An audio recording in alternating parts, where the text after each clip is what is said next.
In today's video, I'm going to show you how to overcome sticking points in your squat. Get up and get down, get up and get. Hey guys, thanks so much for stopping by SquatUniversity. Do you struggle with sticking points in your squat? I know I do. In fact, almost every single powerlifter, weightlifter, CrossFitter, anyone who walks into a weight room and tries to squat heavy weight struggles with the sticking point frustration in their squats at some point in their life. Today, what we're gonna do is go over 3 specific ways and techniques that you can use to overcome these sticking points in your squat. Now, the first one is the most basic. We need to maintain technique quality. If you were to Google how to overcome sticking points in your squat, you're gonna see a number of different videos, a number of different blogs that'll tell you you need to focus on quad strength or you need to focus on glute or hamstring strength. I find that really a problem in most people hitting a sticking point is because they just lose technique quality. Here's what I mean. Whenever you get under a barbell to perform, let's say, a set of 5 or 10 reps in the squat, if you were to video that, you should not see a difference in quality from rep 1 to rep 10. They should all look the same. Well, what happens is that as we continue to go through our squat, our technique quality begins to decrease. And what happens is that bar tends to track a little bit more forward. Now let's watch this from the side, and I'm gonna show you what I mean. During our back squat, ideally, we start with our hips and we maintain that barbell over our midfoot the entire time. So the hips go back, we squat down, everything rises together. Well, what happens is that as you fatigue, research shows us that most people start to tip forward.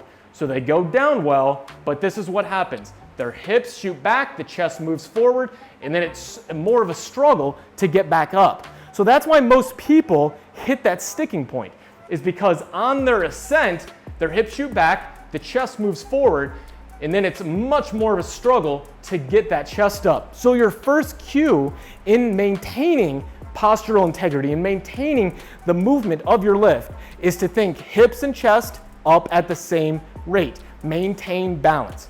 So hips go back. As you come up, think chest and hips up at the same time. It's a very simple cue, but doing that alone will help you maintain balance, and that alone can help you maintain and push through a number of those sticking points. Now, step 2, the second trick for pushing through sticking points, is to use pause squats in your training. Now, why pause squats? By stopping at the bottom of the lift, you obviously take out that quick turnaround mini bounce that we see in the bottom. You take out momentum of the lift. Obviously, this makes it much harder. So you focus more so on building pure strength in coming up. It's obviously much harder also on balance. So as you go down into your lift, you're going to pause in that bottom position for about 3 to 5 seconds. Just sitting down here, 1, 2, 3. And again, driving the hips and chest straight up together. Now, as far as your breathing goes, with a small pause, maybe 3 seconds, you're gonna hold your breath the entire time. So take that big breath, brace, squat down, 1, 2, 3, driving straight up. If you end up doing a longer pause, say maybe 5 to 10 seconds, what you're gonna do is maintain that high level of capacity in your lungs, and you're just gonna take small sips of air in and out the entire time. But again, adding pause squats and getting stronger with that will allow you, again, to bust through sticking points in the lift. Obviously, being able to squat with a pause with 120 kilos is gonna make 180 kilos that much easier once you add back in the momentum of that quick turnaround at the bottom. Let's talk now about our third trick for busting through sticking points, and that's using chains. So I'm gonna add some light weight and some chains to the bar so I can show you for demonstration purposes what that looks like, and then we'll talk about why that can be helpful.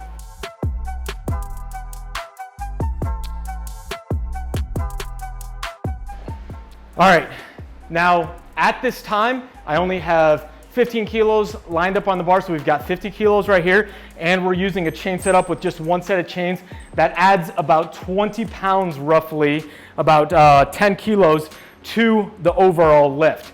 Now, there's a number of different ways and methods that you can manipulate as far as some people use 2 chains, 3 chains, but the overall thing that chains do is allow you to manipulate load. And this is called accommodating resistance. Now, during a normal back squat or front squat, the hardest part of the lift is the very bottom.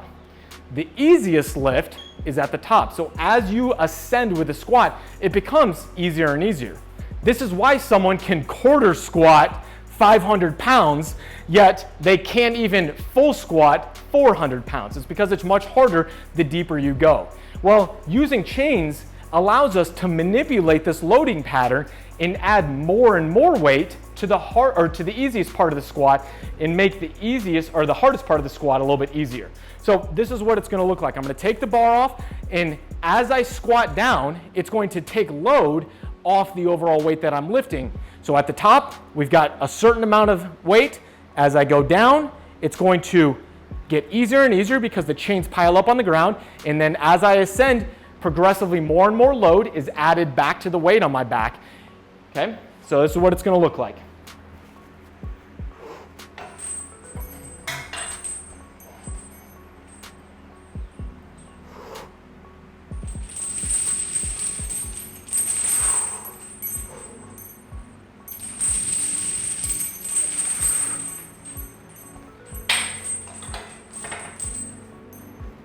So using chains and using accommodating resistance to add more and more load to the easiest part of the lift can allow you to gain strength, build power, and add more and more momentum to your lift whenever you take the chains off.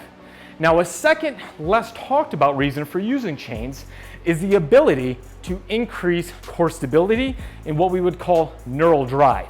And the way you do this is you don't set the chains up to where at the very top of the lift, they're still on the ground.